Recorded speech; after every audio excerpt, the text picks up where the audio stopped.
මනරු දැන් කරපු දෙයට මුකුත් නොකරන්නත් එයා කියපු දෙයට විරුද්ධව මුකුත් නොකියන්නත් හේතුව මොකද්ද කියලා මාණික්කයට හිතා ගන්න බෑ.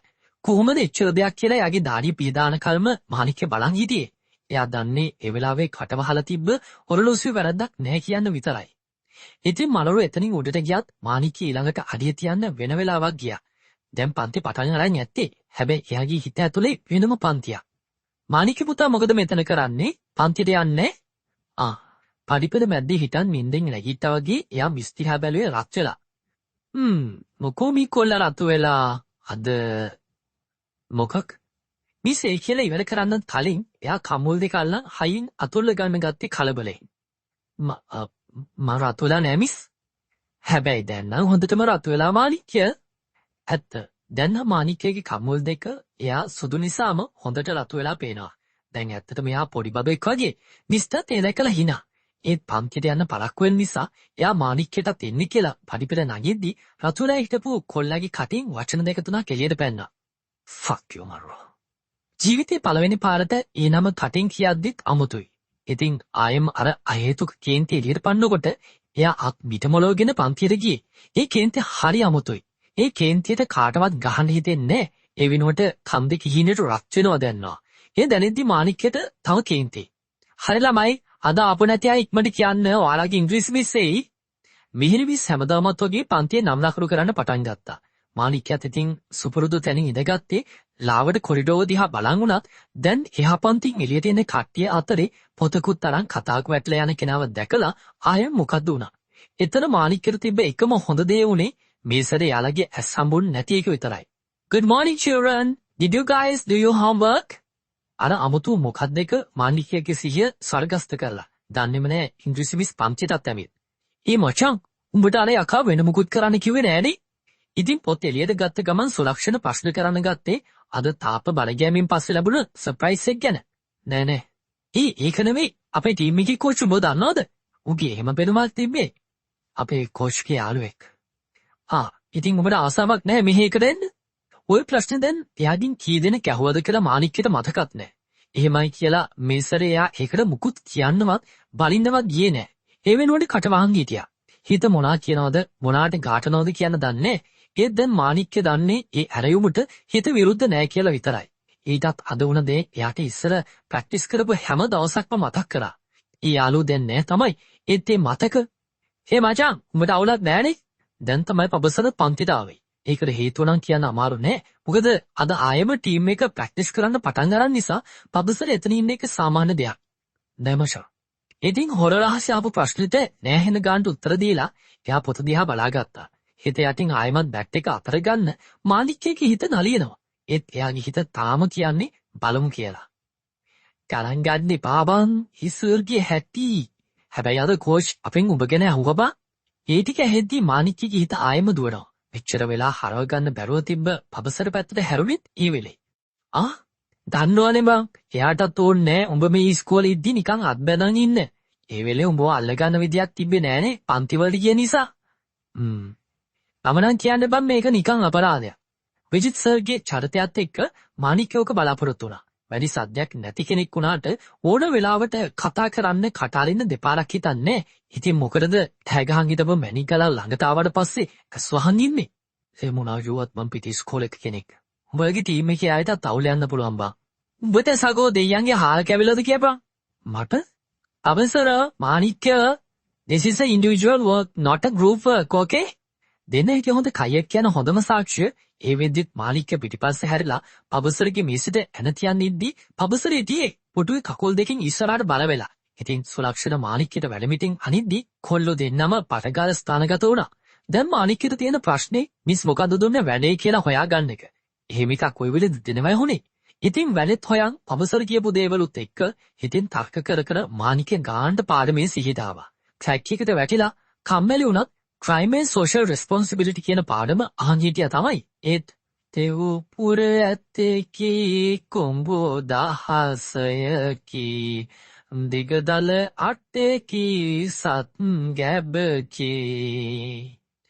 තමන්ගේ දකුණු පැත්තෙන් ජනේරට එහා මාණික්කගේ සිහිය ඒ පැත්තට ඇදගන්න පුළුවන් හනකින් ගජිකා වන්න මේ කවිය මහත් තනි තිතර ගැහෙන ගැටබෙර පදත් එක්ක ඇහෙද්දි බලන්නේ නෑ කියලා ඊයේ කරගත්ත ස්වං අවවාදයට මානිකගේ ඇස් දෙක ඒ වෙලාවෙම අවනත නොවි ජනේලෙන් එළිය බැලුවා. Children, putting your attention is must to do this work, okay?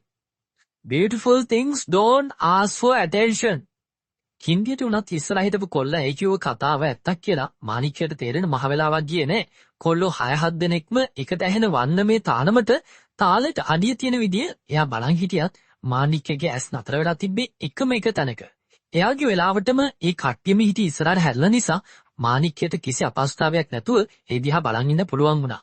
ඊටත් එයාගේ ඇස් රඳුන තැන අත් නැවෙන මැන්ඩියට නැවතුණු කකුල් තාලමවන විදියට ඒකටම ඈඳෙන්න ඇඟ නැලවෙන විදියට පිටින් බාධා එනවට මානික කොහෙත්ම කැමති වුන්නේ නැහැ. ඒත් තානාතාදාතාම්ද තම්දේ තානාතාම්දානතාම්ද තම්දේනාතාම්දානතාම්ද නානාතාම්දානතාම්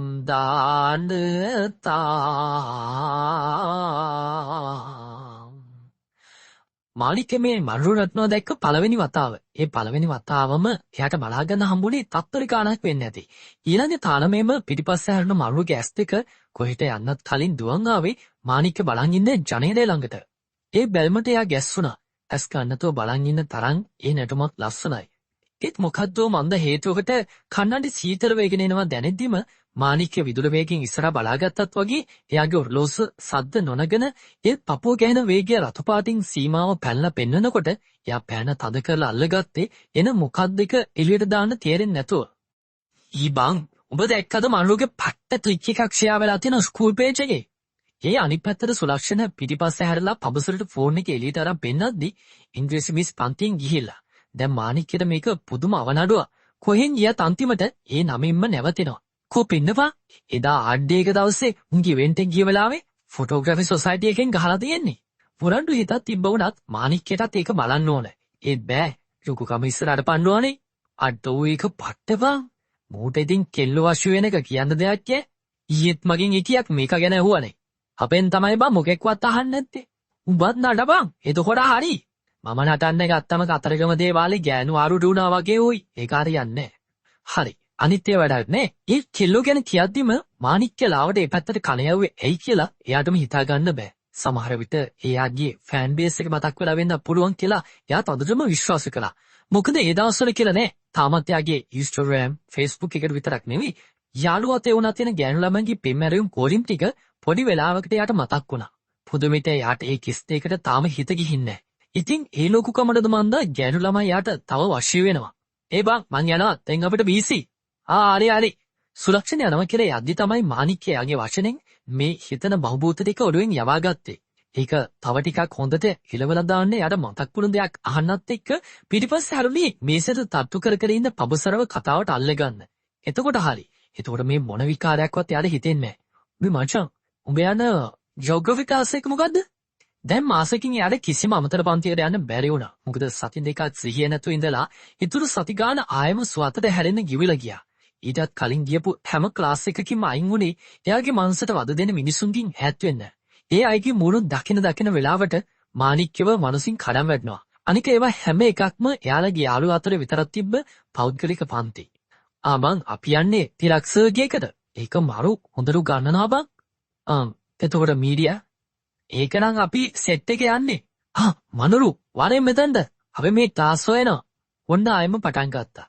ඇත්තටම දැන් මානික්‍යයට හැම පැත්තෙම ඇහෙන්නේ ඒ නම විතරක්ද නැත්නම් මේ පන්ති ඉන්න අය කියවන්නේ මනරුගේ නම විතරක්ද කියලා හිතන තරමටම ඔළුව විකාර වෙලා කියලා හිතෙන්නේ. ඉතින් මනරු ඊයේ වගේම ඇවිත් පොට්ටික සුලක්ෂණ හිටම මේසුඩින් තියලා ඉනට අත් දෙකක් තියන් කතාවට ඇතුළු වුණා.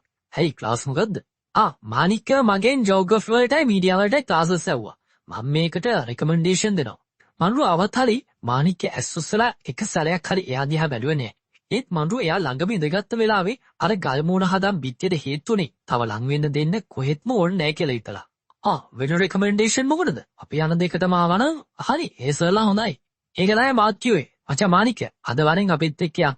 අද අපිට ජියෝ ක්ලාසස් තියෙනවා. අද කොහෙද? මේ රොටරේකේ. රොටරේක? ඒක කොහෙද? මාණික්කේ නම ඇහුවේ අද. හැබැයි ඒකට මුකුත් කියන්න බෑ. මොකද ඇයි උඹ අහලා නැද්ද බං? මට මෙච්චර කල් තිබ්බේ ප්‍රයිවට් ක්ලාසස් ඒකයි. හම්මට මාණික්ක කතා කරන දිහා මරු බලන් හිටියේ සද්ද නැතුව. හරියට මාණික්කගේ සමාජ අත්දැකීම් ගැන තිබ්බ නොමේරපු ගතිය එයාගේ කතාව පෙනුමින් හඳුන ගන්න වගේ. ඒ රමචෝ උඹ අනිවාර්යෙන් වරෙන් අපේ සෙට් එකක්ම යනවා. ඒත් මං ගෙදර ආයෙත් කිව්වේ නෑ. අයියට කෝල් කරලා කියන්න. ඒ යෝජනාව ගෙනාවේ මන්රු. අවසර නොදන්න මාණික්කගේ අයව දන්නේ එයා විතරයි. ඔන්න ඒ වෙලාවේ තමයි මාණික්ක හරියටම මරු දිහා බැලුවේ. දැන් එයාට කලින් වෙච්ච දේවල් ටික මතක් වෙනවා. පොත් ගන්න ළමයි. ඔයාලගේ ට්‍රිප් එකේ වැඩේට දුවලා මට හොඳටම මහන්සි. දැන් තමයි මාණික්කේට ඒකත් මතක් වුනේ. හරියට බැලුවොත් ඒක හිත යනවා. ඒ වුණාට තාම නම දුන්නේ. ඇයි ක්ලාසස් නැවතුනේ? මිස් ඇවිත් බෝඩ් එකේ අදට අදාළ පාඩමක් දාන අතරේ මන්රු ඒ ඇව්වේ ඉස්සරහා බලාගෙනමයි. මේ වෙලාවේ හැම කෙනාම ඔළු පොත්වලටම බර කරගෙන මොනවාදෝ ලියනවා. ඉතින් මාණික්‍ය තොල්පියන් ඇස්කොනින් එයා දිහා බැලුවා. ඒක ප්‍රයිවට් දෙයක්. හැමදාම ප්‍රයිවට්. ආත් ප්‍රයිවට්ද? ප්‍රයිවට් වෙන තරමටම කාටවත් මං ගැන දැනගන්න බෑ. ඒ කිව්ව දෙයට මන්රුට ලා හිනාවක් ආවා. ඒක ඇත්ත. ඒත් මටත් දැන් ගෙස් කරලා ඇති වෙලා. මොකද? ඒ කිව්ව දේ හරියට ඇහුණද නැත්නම් වැරදිට ඇහුණද කියලා හරියට එකක් හිතාගන්න බැරුව මාණික්ගේ හිතින් ගැස්සිලා මරු දිහා බැලුවේ උත්තර නැතුව. ඒත් එයා හිටියේ දිගටම බෝඩ් එක දිහා බලා. නිදන යමහල්. ඉතින් ඕක තමයි එයාට හම්බුණු උත්තරේ. නිදන යමහල්. මාණික්කට මංජම් වගේ. කලින් ඒක දෙයට ඇහුණේ. හරි ප්‍රශ්නයක්. කොහොම හරි ඩබල් පීරියඩ් එකේම යමහල් ක්‍රියාකාරී කලාප ගැන කතා කරලා මිහිරමිස් එක ඉවර කළා දැම්මා. පස්සේ ඊළඟට තිබ්බේ මීඩියා කාල පරිච්ඡේදය. ඉතින් මන්රු පුටුවේ නැගිටින්නේ නැහැ. මොකද එයාත් ඒකම කරනවා. ඒ දෙන්නගේ වෙනසකට කියලා තිබ්බේ මාණික්‍ය පොලිටිකල් කරද්දි මන්රු ඒ වෙනුවට නැටුම් කරපු එක. ඒ බං යමන්කෝ අත හොදන්න මට බට්ට බඩගිනියෝයි. පම්ප් එකක් දාන්නත් ඕන. මීඩියා වලදී හිටපු මිස් කියත් වගේ පබසර ඒ කියන්නේ නැගිටියේ පුදුම හදිස්සියකින්. කොහොමද දැන් මාණික්‍යටත් ඒ පැත්තට යන්න ඕන. මොකද කැන්ටිමට යන්න මිසර එයා මානසිකව වගේම ශාරීරිකවත් සැදී පැහැදී ආවේ. ඉතින් කට්ටිය එක්ක එයාත් පර්සිකාරන් එළියට යද්දි මන්රු එයාලට යන්න කියලා ටික වෙලාවකට පන්තියට ගියා. අඩෝ සුලා උඹ දන්නවද මේ පෙඳයාට බස් එකේ අංකල් කෙනෙක් ජැක් ගන්න ඇවිල්ලා. පබසර ඒ සෙට් එකේ හිටපු කුස හීන්දැරීම කොල්ලෙක්ව පෙන්නන ගමන් කියද්දි සුලක්ෂණ අක්පුඩි කගා hina වෙන්න ගත්තේ ඕක හරියට වෙන්න තිබ්බ දෙයක් වගේ ගන්නට දාලා. හොයි මට හිතුණා මං උඹට කිව්වේ මූට ළඟදීම ඕකක් සෙට් වෙනවා කියලා. මෙව්ව දැක්කම ලිංගික බෙලහින්තාවේ තියෙන උන්ට නගිනවා යකෝ. අනේ ඵලයන් පගෝ යන්න මං හොතට නගින කොල්ලේ කරිය. වරෙන් උඹේ නගින විශ්ව දණ්ඩ බලන්න. මේ වෙලාවේ කට්ටියම හිටියේ ටොයිලට්ස් ළඟ. සුලක්ෂණ අර කොල්ලගේ කලිසම ගලවන්න පස්සෙන් දුවද්දි අනිත් අයත් ඒකට හෙන සපෝට් එක දෙන්න සැදී පැහැදී හිටියේ. හැබැයි මාණික්‍ය නම් කරේ කටේ ඇඳගත්ත නක්කල් හිනාවත් එක්ක ඒ දිහා බලන් හිටපු එක විතරයි. බලයන්කෝ මේක නිකන් චොරවෙච්ච බිලින් ගෙඩියක් වගේ. ඕකට මොකක් හරි ගාගනි එතකොට උඹ නගී. හැයි උඹට තියෙන පුහුල් කෙලියක්ද? සුලා කෝ වරෙන් බලන්න. එපා උත්. ඒ කියද්දි අර කොල්ල සුලක්ෂණගේ කලිසම ගලවන්න දුවන් ගෙද්දි මගදීම මාණික්‍ය ඇතුළට පැන ගත්තේ එළිය ඕනම මගුලක් කරගනින්න කියලා. හැබැයි වැඩි පත්තු කරපු පබසර පැත්තකට වෙලා වෙන දේ වීඩියෝ කරන්න ගන්නකොට සිප් එකත් අරගෙන සුලක්ෂණ එමෙත් මාණික්‍යගේ පිටිපස්සේ හැංගුණා. ගණියකෝ ෆෝන් එක පැත්තට අරු මගේ ඩිංගිරියට ගැව්වා. අඩෝ මරවරු ඉතින් මාණික්‍ය ඔයාට මේ වෙලාවේ මොකද්ද හිතෙන්නේ? මුන් දෙන්නගේ කාටද හොඳටම ගහන්න පුළුවන් වෙන්නේ. කරුණාකරලා ඔබේ අදහස දක්වන්න. පබසර ෆෝන් එක මාණික්‍ය දිහාට දික් කරා වීඩියෝ කරද්දි සුලක්ෂණ යාගේ පිටිපස්සේ හැංගිලා අනිත් කොල්ලා එයා ඉස්සරහින් ඉඳන් සුලක්ෂණව අල්ලන්න හදනවා. ඒකෙන් උනේ මාණික්‍ය මැද්දෙන් කොට උන එක. මට දැන් උඹලා ඔක්කොටම අරින්න හිතෙනවා. ගල් පිළිමේ වගේ මැද්දේ හිටගෙන කිව්ව දෙයට බාගෙට කලිසම් යරන් හිටපු දෙන්නම් බය වුණා විතරක් නෙවෙයි පබසර ඒක දැකලා දිවහපන් hina වෙනවා. මොකද ඒ දෙන්න මාණික්‍ය බදාගෙන ඉන්නේ හරියට මාණික්‍යට වහල්කම් කරන්න යන්න වගේ. ඒ මොනවා වුණත් තාම වීඩියෝ එක නම් යනවා. අඩේ තරම් වාසනාවක්. සුරක්ෂණ නාට්‍යානුරූපීව මාණික්‍යගේ කලිසම දිහාවට අත යවනකොටම එයාට හුති උනේ මිච්ඡර වෙලා හරි පරිස්සම් කරලා තියාගත්ත මහා දණ්ඩරාජයා කලිසමේ සිප් එකට අහුන වෙලේ. වාසනාව බලන්න හරි ආසයි වගේ. මාණික්‍ය ඒ වෙලාවේ හිටියේ ටිකක් පැත්තකට තල්ලු වෙලා. ඉතින් මනරෝ අමුතු විහිළු ඒ තර්ජනාත්මක පෙනුමකින් සුලක්ෂණගේ ඇරලා තිබ්බ සිප් එක උඩට ඇදලා දැම්මම මාණික්‍ය ආදිහා බලන් හිටියේ බලාපොරොත්තු නොවුණු විදියට. අයි මනු මේ මගේ අනාගතේ යකෝ පරිස්සම් කරගනින් එනවා ඕක. සිප් එකක් දාලා කොල්ලගේ පිටටත් තට්ටුවක් දාගෙන මාණික්‍යටත් දැල්මක් දීපු මනරු ආපු කාරණයට යද්දි මාණික්‍ය ඉක්මනට අහක බලන් එළියට ගියේ ඇයි කියන දන්නේ මොන මගුලක්ද මේ වෙලා තියෙන්නේ? මොකද මං කිව්වේ? මානික්‍යගේ කියාගත්තේ යාටම විතරයි. හැබැයි ළඟ හිටපු කෙනාටත් ඒක ඇහිලා. නෑ මචං මේ මං යනවා කැන්ටින් එකට. වරින් අපි එක ගන්න. මොන පබසල කිව්වේ මොනවාද කියලාවත් මානික්‍යයට ඇහෙන්නේ නැතුව ඇති. මොකද එයාට ඕනුනේ එතනින් පැන ගන්න. ඔළුව වෙන දෙයකට යවන්න. ඉතින් හැමෝම දාලා එයා ඉක්මනටම කැන්ටිමට ගියා නෙවෙයි දෙව්වා. කොහොම හරි ඉන්ටර්වල් එක ඉවර වෙන කල්ම කාටවත් මානික්‍යව හොයාගන්න බෑ. හැබැයි බෙල්ලේ ගැහුවත් වගේ පන්තිට මොන ලෝකෙද ඉඳලා එද්දි එයා දිහාවට ඈතින් ධම්ම වැටලා තිබ්බ බැල්ම මානික්‍යයට මගනෙම වැදුනා. කොහෙද හිටියේ? ඒක වදවීමක්ද නැත්නම් ප්‍රශ්න කෙරෙල්ලක්ද? මරුවේ කටහඬේ ඒ දෙකම තිබ්බා. අය කැන්ටිමේ. එහෙමද? පබසර කවුද කැන්ටි බලන්න ඩියුටි ඉන්නේ? ඉතින් මානිකා ආයෙම ගැස්සුණා කිව්ව බොරුව අහුවේද කියලා බයි. ඒත් අනිත් පැත්තට ආපු හොඳම ප්‍රශ්න තමයි ඇයි ඒකට බය වෙන්නේ? ඇයි? පබසරි කතා කරලා ඉස්සරහ හැරුණු මරුගෙන් එයා ඒ ඇහුවේ ටිකක් කුතුහලයි. ඌ හරියට ඩියුටි එක කරලා නැහැ ඒකයි. මානික්කිට ඒ වෙලාවේ ආවේ ඒ මොකද්ද කිව්වේ වගේ බැල්ම. ඒත් එතනින් යහට කතා කරන්නවත් ප්‍රශ්න කරන්නවත් වෙලාවක් හම්බුන්නේ ඉන්ටර්වල් එකෙන් පස්සේ පීරියඩ් 4ම එක දිගට යාලට වැඩ තිබ්බා. මීඩියා පීරියඩ් එකට පස්සේ කොහොමත් පන්රු යනවා. ඒක එක අතකින් මානික්කියට හොඳයි වගේ හිතුණත් ඒක හිතට දැම්නේ ඊට ගොඩාක් වෙනස් විදියකට. කොහොම හරි ඉස්කෝලේ ඉවර වෙන කල්ම තයියක් ගහන්න වෙලාව කාටවත් හම්බුන්නේ නැති නිසා හැරෙන බෙල් එක ගහපු ගමන් කට්ටිය බෑග් ගන්න පහකට දෙව්වේ ඒ අයගේ ප්‍රවාහන සේවය අල්ලගන්න ඕන නිසා. මානික් ඔබ එනවනේ වරෙන්. අර ක්ලාස් එක ගේට්ටුව රන් වෙනකොටම පබසර යාව අල්ලගෙන අහද්දි එතකොටම කල්ප මානික්‍යව අරන් යන්න ඇවිත් වාහනේ නතර කරන් හිටියේ. කල්ප අංකල් ඇවිත් අද එනවනේ අංකල්ට කියන්න අද එන්න වෙන්නේ නැහැ කියලා. වාහනේ දිහා බලන් කියලා අනිත් පැත්තට අත් දෙකත් බැඳගෙන එතනට ආපු මනුරු ඒ කියද්දි මානික්‍යයට තව ප්‍රශ්නයක්. එයා ආවේ මොන වෙලාවෙද කියන එකමත් නෙවෙයි. ඒත් මං එතකොට යන්නේ කොහොමද? මාත් එක්ක යා. ලාවණ බෙල්ල ඇල කරා මනුරු ඒ කිව්වට වඩා යන විදිය කියලා තර්ජනය කරා වගේ. ඔය වෙලාවට මානිච්චගේ කටත් වැඩ නැහැ. යන්න දැන් ගිහින් කියන්න. මල්ලුගේ කටට තියෙන වෙනම බලයක්. ඒක නිකම්ම මානිච්චයව පාලනය කරනවා. ඒක එයාට පුදුමයි. ඊට වඩා හරි කේන්ති. අමුතු කේන්තිය. ඉතින් මල්ලුගේ ඇස් උඩින් බලන බැල්මයට මානික්‍ය බබා වගේ ඇවිදන් ගින් කල්පට අද එන්න වෙන්නේ නැහැ කියලා කිව්වා. පස්සේ ඉහළ සභාවට දන්වන්නත් ඕනේ. ඒකට තමයි දැන් කෝල් එක ගන්නෙ. හෙලෝ මානි මොකද අවුල? ඇයි මේ වෙලාවේ? සාමාන්‍යයෙන් එයා මේ වෙලාවට නිර්මලට කෝල් කරන්නේ නැති නිසා එයා ටිකක් කලබල වෙලා. අයියා මේ අද මේ ජියෝ ක්ලාස් එකට යන්න කියලා. ඒක කියන්න ගත්තේ. ඒකද? මම පය වුණා මොරලා මේෝ. දැන් කාත් එක්කද ඔය යන්නේ? අනික ඔයා එළිය ක්ලාස් වලට ගිහිල්ලාම නැහනේ. කමක් නැද්ද? එයා හොයන්නෙත් වැඩි හොඳට. ඒත් මානික්කෙට දැන් ඒක නම් ඕනෙත් නෑ වගේ. යාළුවෝ. what? අපේ කොල්ලට දැන් යාළුවොත් ඉන්නවද? for real? කවුද ඉතින් වාගේ ඔය යාළුවෝ කියන්න බලන්න. මට තඳුවේ ගන්න ආසයි. කවුද ක්ලාස් එක කතා කරලා දුන්නේ? අයියාගේ නෝන්නේ කතාවට මානික්ක තන බලන්න නැතුව කට හදාගත්තා. මනරු. මනරු? who's that? මේ සෝහස්. එයා. මනරු. okay. so අර පෙන්නන්න බැරි යකා එක්ක දැන් ක්ලාස් වලට යන්නෙත් මානි. මං ජීවේ විකාර කියවන්නේ පාලකෝ අයියා. මං තියනවා. එතන තව ගොඩාක් ළමයි ඉන්නවා. මං තියනවා හරිද? කටට ආපු වචන වලින් දමල ගැහුව මානික්‍ය කෝල් එක තියලා එයාට අනිත් පැත්ත හැරෙද්දිම ආයෙම හරිද? මානික ටිකක් නොගැස්සුනාම නෙවෙයි. ඒ කතා කරපු කෝල් එක ඇහුනේ නැත්තම් ඇති කියන සැනසීමෙන් ඔව් කියන ලාවට ඔළුව වැනුවා. මං රොඩන් හිටියේ බෑග් එකත් එල්ලන් යන්නම් බලාගෙන. ඊළඟ පබසරයි තව කොල්ලෝ දෙතුන් දෙනෙක්ම හිටියා. යන් එහෙනම්. ඉතින් කට්ටිය මතත් එක්ක මානික්ක ගියේ යන්නේ කොහොමද කියලාවත් දන්නේ නැතුව.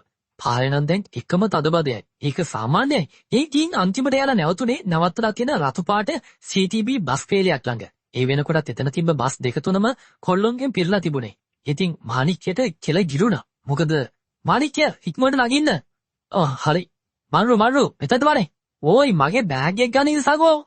කපුරු පාගන්නේ පාපවෝ රිද්දෙනවා. මේ තමයි මානික්‍ය බස් එකක කියලා යන්න හදන පළවෙනි වතාව. ඒ වෙද්දිත් ඒක පිරීලා. නැගකට පස්සෙත් එක තත්පරෙන් ඒක ඇතුලේ ඇඟිල්ලක් ගහන්න බැරි වෙන්න සෙනග පිරුණා. මේ යාළගේ පාසල් ප්‍රවාහන සේවය. ඉතින් මානික්කට කොහෙන් අල්ලගන්නද කොහෙට කකුල් තියන්නද කොහොම ඉන්නද කියලා හිතාගන්න බැරුව ඉද්දි එයාව පිටිපස්සේ සීට් එක පැත්තට ඇදිලා යනවා වගේ විතරක් දැනුණා. වැටේ අල්ලගන්න. පිටිපස්ස සීට් එකේ මිනිස්සු 6 දෙනෙක් නම් හදලා තියෙන්නේ. දැන් එතන අඩුම කොල්ලෝ 10ක්වත් ඉඳන් ඇති. එතන මැද්දේ හිටිය මන්රු. දෙපැත්තේ හැම කොල්ලෙක්ගේම ඔඩොක්කුවලත් කොල්ලෝ. ඒත් මන්රුගේ නෑ. ඒ වෙනුවට එතන තිබ්බේ කටියගේ බෑග්. මානික්ක මේ හැම දෙයක් දිහාම බැලුවේ නොදන්න ලෝකයකට ගිහින් වගේ. හැබැයි ඒ ලෝකේ නරකක් නම් යාට පෙනුන්නේ. මානික්කට මේ අත්දැකීම අලුත්. ඒත් අවුලක් නෑ. එයා මේකට ආසයි. කොහොම හරි බස් එක ඇද්දුවත් වගේ කොල්ලව ගිහින් පිටිපස්සේ වීදුරේ වදින්න ගිය පාරෙන් බේරගත්තේ මනුරු. එයාගේ අත් තිබ්බේ මාණික්කගේ කකුල් අල්ලන්. ඒකත් අල්ලන් ඉන්නේ කලව වලින් කියලා තේරෙද්දි එයාට දාඩිය දාගෙන ආවේ. එතන තමයි මාණික්කගේ සංවේදීව තැන. ඉතින් වැඩි වෙන්න පටන් ගන්න පපුවේ රිද්මයත් එක්ක එයා බෙල්ල පාත් කළ බැලුවේ මනුරු දිහා. ඒ බලද්දී මනුරු ඇස් වලින් පෙන්වුවේ උඩ තියෙන බාර එක. ඒක අල්ලගන්න කියලා. පස්සේ එයාගේ එක ළඟ තිබ්බ කකුල් දෙපැත්තෙන් දාලා මාණික්කගේ කකුල් එයාට හිර කරගන්නකොටම කස්තුරි සුවඳ තවත් කොටසක් බලාපොරොත්තු වන්න.